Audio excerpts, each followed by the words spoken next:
రామాయణం ఉత్తరకాండ 94 సర్గ. ఇక్కడ శ్రీరామచంద్ర ప్రభు ఎన్నో రకాల శాస్త్రాల్లో ఆరితేరిన మహాత్ముల్ని సమావేశపరిచి వారి సమక్షంలో కుశలవుల రామాయణాన్ని మధురంగా గానం చేయుట ఇవన్నీ ఇక్కడ చెప్పబడింది.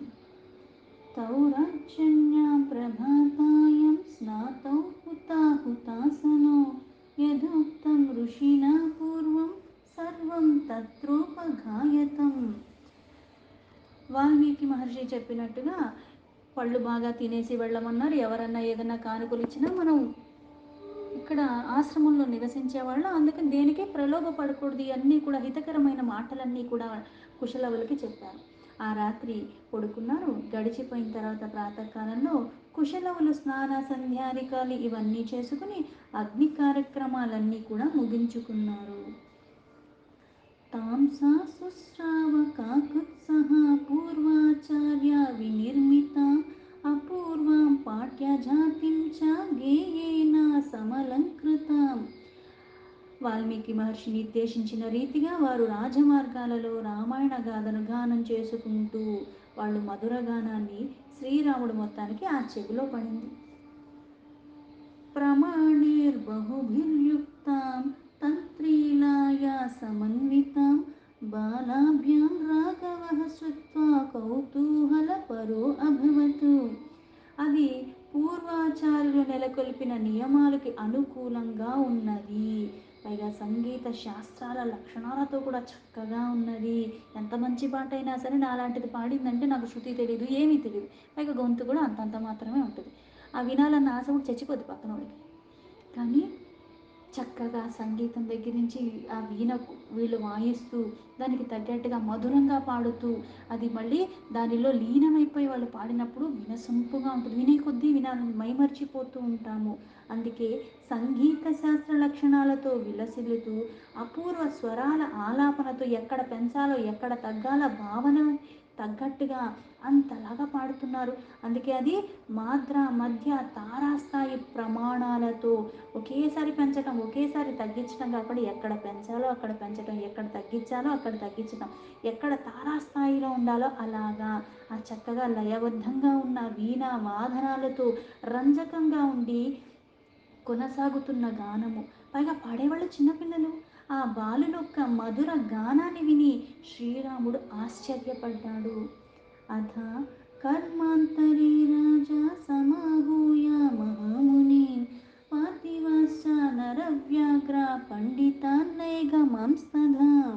తర్వాత నరశ్రేష్ఠుడైన శ్రీరామచంద్ర ప్రభు అశ్వమేధ అయాగ సమాప్తి సమయంలో మహామునులను, రాజులను, వేదవేత్తలైన పండితులను అందరినీ పిలిపించాడు. పౌరాణికాన్ శబ్దవిదో ఏ చ వృద్ధా ద్విజాతయః స్వరానాం లక్షణజ్ఞాశ్చ ఉత్సుకాన్ ద్విజసత్తమాన్. ఇంకా ఆ స్వామి అక్కడున్న పౌరుల్ని, వ్యాకరణ శాస్త్రజ్ఞుల్ని, వృద్ధులైన ద్విజులని, సప్తస్వరాల లక్షణాలను కూడా చక్కగా ఆరితేరినవని అవన్నీ బాగా అర్థం చేసుకునేవాడు. ఇలా రామాయణ శ్రవణమందు చాలా ఆసక్తిగా కుతూహలంగా ఉన్నవాళ్ళని బ్రాహ్మణోత్తముల్ని పిలిపించాడు. లక్షణజ్ఞాశ్చ గాంధర్వాన్ నైగమాశ్చ విశేషతః పాదాక్షర సమాసజ్ఞాన్ ఛందస్సు పరినిష్ఠితాన్ కళామాత్రాభిభాగజ్ఞాన్ జ్యోతిషే చ పరాంగతాన్ క్రియాకల్పవిధశ్చైవ తదా కావ్య విదుజనాన్. ఆ సంగీత శాస్త్ర లక్షణాలు బాగా తెలిసిన వాళ్ళు, విశేషంగా అందులో ఉన్న పెద్దలు, ప్రముఖులు, గురువులు, ఇట్లా వాళ్ళందరినీ కూడా అన్నిటిలో జ్ఞానం ఉన్నవాళ్ళని, వేదాంత పారంగతులైన వాళ్ళని, ఇక్కడ స్వరములు యొక్క హ్రస్వ దీర్ఘ అంటే ఎక్కడ తక్కువగా ఉండాలి, ఎక్కడ పెద్దగా ఉండాలి, ఈ విశేషాలన్నీ లోతుగా తెలిసిన వాళ్ళని, ఇటువంటి వాళ్ళందరినీ పిలిపించాడు. ఇప్పుడు మనం కొన్ని చూస్తూ ఉంటాం. ఇప్పుడు ఒక డ్యాన్స్ షో ఉంది, లేకపోతే సంగీతపరమైనవి ఉన్నాయి. సంగీతం గురించి తెలియని వాడిని తీసుకెళ్ళి అక్కడ జడ్జిగా పెడితే పాడేవాడు ఎంత గొప్పగా పాడినా వీడికి ఆ జ్ఞానం లేదు కదా, అయినా జడ్జిమెంట్ ఇస్తాడు. ఇక్కడ ఇలా పాడేవేంటి అంటాడు. నీకు తెలియని దారి గురించి వాళ్ళు పిలిచారు, నాకన్నా బుద్ధి ఉండాలా అన్నట్టుగా ఏమీ ఉండదు. అలాగే ఇప్పుడు ఒక డ్యాన్స్ షో అనుకుందాం, అందులో వీళ్ళకి రాదు, వీళ్ళు నుంచుంటే కూర్చోలేరు, కూర్చుంటే నుంచోలేరు. కానీ పక్కనోడు చేసేదానికి వంకలు పెడుతూ ఉంటారు. అంటే నీకు చేత కాని దానికి నువ్వు అక్కడ ఉండి మళ్ళీ అక్కడ ఉండకూడదు. నీకు వచ్చింది చెప్పడానికి కూడా ఓ 2, 3 సార్లు ఆలోచించుకుని కానీ చెప్పకూడదు. కానీ ఇక్కడ వచ్చిన వాళ్ళు ఎవరు అంటే అన్ని శాస్త్ర లక్షణాలన్నీ కూడా చాలా చక్కగా అవగాహన ఉన్నవాళ్ళు, విద్వాంసులు, అటువంటి వాళ్ళని పిలిపించాడు. భాషాజ్ఞాన్ ఇంగితజ్ఞాశ్చ నైగమాచాప్యశేషతః హేతుపచారకుశలాన్ వచనే చాపి హేతుకాన్ చందోవిదః పురాణజ్ఞాన్ వైదికాన్ ద్విజసత్తమాన్ చిత్రజ్ఞాన్ వృత్తసూత్రజ్ఞాన్ గీతన్ వృత్త విశారదాన్. జ్యోతిష్ శాస్త్రంలో విశారదులు, అలాగే ఎన్నో రకాల సాహిత్యాల్లో ఆ ప్రక్రియలన్నీలో కూడా తేరిపోయిన పండిన వాళ్ళందరూ ఉన్నారు. కావ్యాలలో లక్షణాల గురించి చాలా నిష్ణాతులు, ఎటు నుంచి ఎటు అడిగినా కూడా చెప్పగలిగిన వాళ్ళు, అలాగే ఎన్నో రకాల భాషలు దాని స్వరూపాలు చక్కగా వాళ్ళు తెలుసుకున్న వాళ్ళు, వాళ్ళు గుర్తించగలరు. ఈ పదం ఇక్కడ పెట్టచ్చు, ఇక్కడ పెట్టకూడదు అంటారు. మనకి పదాలు పలకటమే చేత కదా, మనం ఏం చెప్తాం. అలాగే ఇక్కడ అన్ని రకాలలో సద్యస్ఫూర్తితో ఇతరుల అభిప్రాయాన్ని కూడా తెలుసుకునగలిగిన వాళ్ళు, యుక్తియుక్తంగా మాటలలో కూడా సమర్థత కలిగి ఉన్నవాళ్ళు, తర్కశాస్త్రజ్ఞులు, ఆ శాస్త్రాలని కూడా ఛందశాస్త్ర వేద పురాణాల్లో కూడా బాగా తెలిసిన వాళ్ళు, అవగాహన ఉన్నవాళ్ళు, వేద పండితులు, అటువంటి బ్రాహ్మణోత్తములందరినీ కూడా అక్కడంతా పిలిపించాడు. వాళ్ళ కోసం మళ్ళీ తగిన రీతిగా అన్ని నిర్మాణం కూడా చేసి వాళ్ళని పిలిపించాడు. అలాగే శాస్త్రాల్లో ప్రావీణ్యులైన వాళ్ళు, సంగీత శాస్త్రాలు, నాట్య శాస్త్రాలు, ఇలా అన్నీ కూడా ఆరితేరిన వాళ్ళు, ఎన్నో రంగాలకి సంబంధించిన వాళ్ళు అందరూ కూడా అందులో అంతటువంటి వాళ్ళు, రాజనీతి శాస్త్రాలు అందరూ ఉన్నారు. శాస్త్రజ్ఞాన నీతి నిపుణాన్ వేదాంతర్థ ప్రబోధకాన్ ఏతాన్ సర్వాన్ సమానీయ గాతారో సమవేశయతు. ఆ రాజనీతి శాస్త్ర ప్రతి దానిలో కూడా నైపుణ్యం కలిగి ఉన్న వాళ్ళందరూ కూడా, అలాంటి ఎన్నో రంగాలలో ఉన్న సుప్రసిద్ధులైన వాళ్ళు, అటువంటి వాళ్ళందరినీ అక్కడ సమావేశపరిచి ఆ గానం చేయునట్టి కుశలవులను అక్కడికి పిలిపించాడు. దృష్ట్వా మునిగణాః సర్వే పార్థివాశ్చ మహోజసః పిబంత ఇవ చక్షుర్భ్యాం రాజానాం గాయకౌచతో.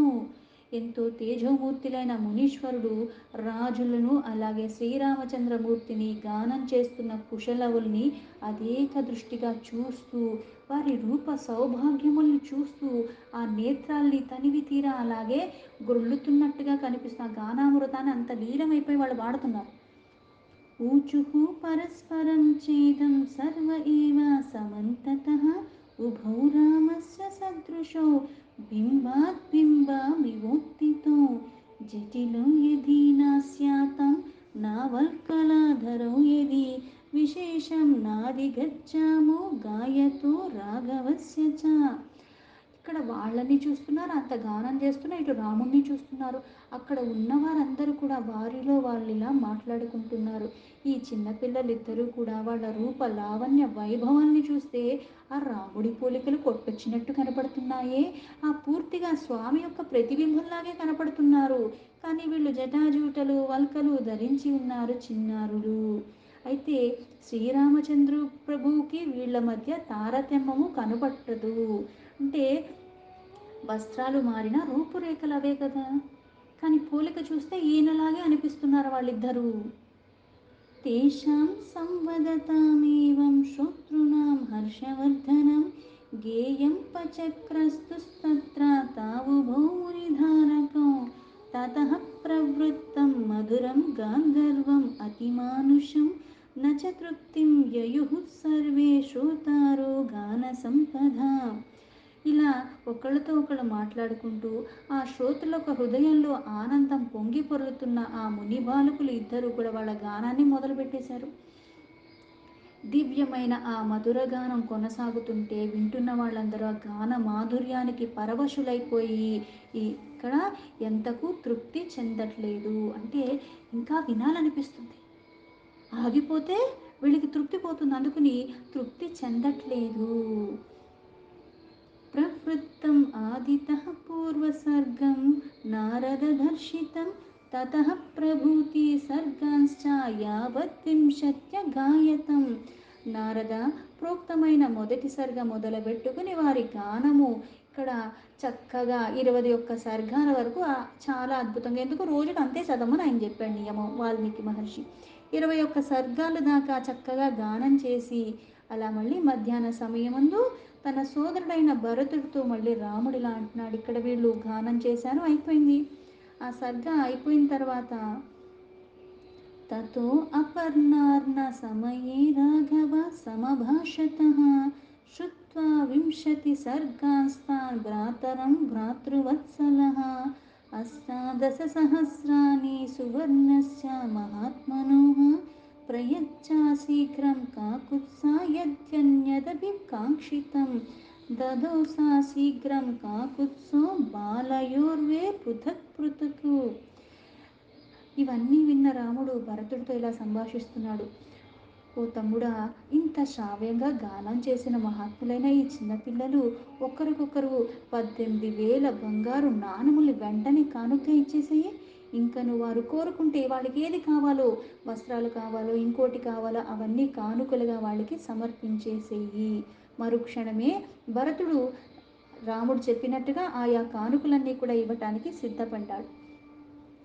దీయమానం సువర్ణం తు నా గృహీర్ణతాం కుశలీవౌ ఊచతశ్చ మహాత్మానో కిమనేనేతి విస్మితం. భరతుడు కానుకల్ని ఇస్తుండగా మహాత్ములైన కుశలవులు వాటిని గ్రహింపరైరి.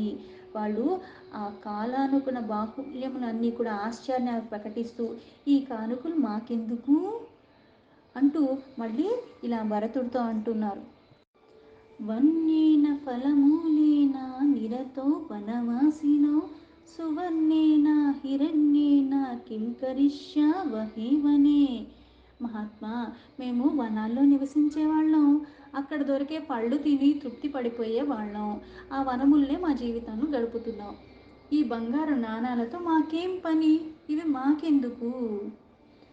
తదా తయోః ప్రభ్రువతోః కౌతూహల సమన్వితాః శ్రోత్రార్చైవ రామశ్చ సర్వా ఏవ సువిస్మితాః. కుతూహలకరమైన వారి మాటలు వింటూ, అంటే నిజంగా సంపద వచ్చేటప్పుడు వద్దని అనబుద్ది కదా ఎవరికి, కానీ మాకు అక్కర్లేదు అన్నారు.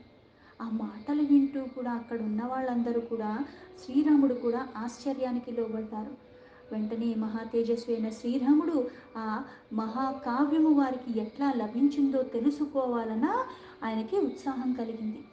తస్య చైవాగమం రామః కావ్యస్య శ్రోతుముత్సుకః పప్రచ్ఛాతో మహాతేజః తాబుభూ మునిధారకౌ కిం ప్రమాణమిదం కావ్యం కా ప్రతిష్ఠా మహాత్మనః కర్తా కావ్యస్య మహతః క్వాచాసౌ మునిపుంగవ. ఆ ముని బాలకులకి అప్పుడు ఇలా చిన్నారులారా, ఈ కావ్యంలో ఉన్న శ్లోకాలు ఎన్నున్నాయి, దీన్ని రచించిన మహాత్ముడు ఎక్కడుంటారు, ఏ మహాత్ముడు దీనికి కర్త, దీన్ని ఎవరు రచించారు, ఆ మునీశ్వరుడు ఎక్కడున్నారు, అవన్నీ అడిగాడు. పృచ్ఛంతం రాఘవం వాక్యం ఊచుతర్మునిధారకౌ వాల్మీకిర్భగవాన్ కర్త సంప్రాప్తో యజ్ఞ సంవిధం ఏనేదం చరితం తుభ్యం అశేషం సంప్రదర్శితం. అలా అడుగుతున్న శ్రీరాముడితో ఆ ముని బాలకులైన కుశలవులు ఈ విధంగా సమాధానం చెప్తున్నారు. మహారాజా, పూజ్యుడైన వాల్మీకి మహర్షి దీన్ని రచించారు. ఆ మహాముని ఈ యజ్ఞవాటికకు దగ్గరలోనే కూడా ఉన్నారు. సన్నిబద్ధం హి శ్లోకానాం 24,000 ఉపాఖ్యాన శతం చైవ భార్గవేన తపస్వినా. ఆ మహాత్ముడు నీ వృత్తాంతాన్ని తెలిపే ఈ రామాయణాన్ని పూర్తిగా రచించాడు. ఇది 24,000 శ్లోకాలతో ఉన్నది. భృగువంశుడైన వాల్మీకి మహర్షి ఇందు 100 ఉపాఖ్యానములు కూడా పొందపరిచారు. ఆది ప్రభూతి వైరాజన్ పంచసర్గా శతాని చ కాండాని షట్కృతాని స్తోత్రాని మహాత్మన. ఓ మహారాజా, ఈ కావ్యంలో మొదటి నుంచి చివరి వరకు గల సర్గాల యొక్క సంఖ్య అంతా కలిపితే 500. ఇందులో 6 కాండలు ఉన్నాయి. వీటిని మాత్రమే కాక ఆ మహర్షి కృతాని గురునా అస్మాకం ఋషీనా చరితం తవ ప్రతిష్టా జీవితం తావత్ ప్రతిష్టా జీవితం యావత్ తావత్ సర్వస్య వర్తతే. ఇక్కడ 500 సర్గాలు సంఖ్య ఉంది. అయితే 6 కాండలు ఉన్నాయి. ఇవి కాకుండా ఆయన మహర్షి ఉత్తరకాండను కూడా రచించారు. 7వ కాండ. మాకు గురువైన ఆ మహర్షియే నీ చరిత్రను మాకు నేర్పించారు అని చెప్పారు. యది బుద్ధి కృత రాజన్ శ్రవణాయ మహారథ కర్మాంతరే క్షణీభూత తచ్చునుష్వ సహానుజః. ఈ కావ్యానికి నాయకుడువైన నీ జీవితము చాలా విశేషములు, కీర్తి ప్రతిష్టలు ఇందు పూర్తిగా ఉన్నాయి మహారాజా. ఓ మహారథ, ఈ కావ్యగానము నీకు పూర్తిగా వినాలనే సంకల్పం ఉంటే యజ్ఞం జరుగుతున్నప్పుడు నీ విశ్రాంతి సమయంలో సోదరులతో కలిసి విను అని చెప్పాను. అంటే అప్పుడు మేము పాడతాము. బాడమిత్యా బ్రవిద్రామః తౌ చాలు జ్ఞాప్య రాఘవం ప్రహృష్టో జగ్మత్తుః స్థానం యత్రాస్తి ముని పుంగవః. శ్రీరాముడు సరే అని వారి మాటలకి ఆమోదించాడు. తర్వాత కుశలవులు ఎంతో సంతోషంతో ఆ ప్రభు అనుమతి తీసుకుని మళ్ళీ వాల్మీకి మహర్షి ఎక్కడైతే ఉన్నారో ఆ ప్రదేశానికి, ఆ కుటీరానికి చేరుకున్నారు. రామోపి మునిభిః సార్ధం పార్థివైశ్చ మహాత్మభిః శ్రుత్వా తద్గీతిమాధుర్యం కర్మశాలాం ఉపాగమతు. శ్రీరామచంద్రుడు మహాత్ములైన మునులతో, రాజులతో, కుశలవులు మధుర గీతాల్ని విన్న తర్వాత మళ్ళీ యాగశాలకి చేరుకున్నాడు. శుశ్రావత అళయోపపన్నం సర్గాన్నిత్యం సర్వశబ్దయుక్తం తంత్రీలయ వ్యంజన యోగయుక్తం కుశీలావాభ్యాం పరిగీయమానం. శ్రీరాముడు ఈ విధంగా రామాయణమందు 21 సర్గాలు వరకు కుశలవులంత మధురంగా గానం చేస్తూ ఉంటే సావధాన చిత్తుడై అవన్నీ విన్నాడు. ఆ గానము ఎన్నో రకాల తాళ గతులతో లయబద్ధకంగా ఉంది. సర్గ క్రమంతో ఎంతో శోభంగా ఒప్పుతూ ఉన్నది. పైగా ఆ మాధుర్యంతో అది విన్నది మళ్ళీ మళ్ళీ గుర్తుకొస్తుంది. ఆ వీణ తంత్రులతో చక్కగా లయంగా ఎంత చక్కగా పాడారిద్దరు. పైగా ఆ పదాల యొక్క సంపదతో చక్కగా ఉన్నది అని దాన్ని గుర్తు తెచ్చుకుంటున్నాడు. దీంతో వాల్మీకి మహర్షి విరచితమైన ఆది కావ్యమైన శ్రీమద్ రామాయణంలో ఉత్తరకాండలో 94 సర్గా సంపూర్ణం.